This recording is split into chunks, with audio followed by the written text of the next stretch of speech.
The font weight property in CSS lets you control the thickness or boldness of text on your web page. Think of it as a way to decide how light or heavy the text should look, which can make a big difference in your design. It can take two types of values, keywords and numerical values. Let's start with keywords. The default value is normal, which defines standard characters.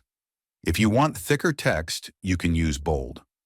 For even heavier text, there's bolder, and if you want lighter text, you can use lighter.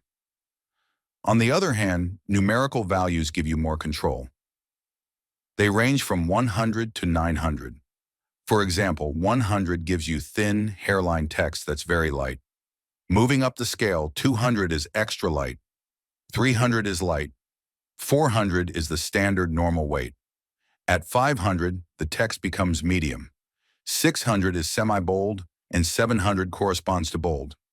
For even heavier options, 800 is extra bold, and 900 is black or heavy, the thickest weight available. It's worth noting that not all fonts support every numeric value.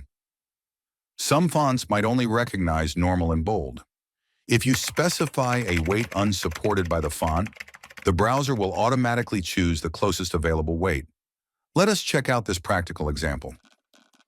You can use all sorts of values to make your website look good.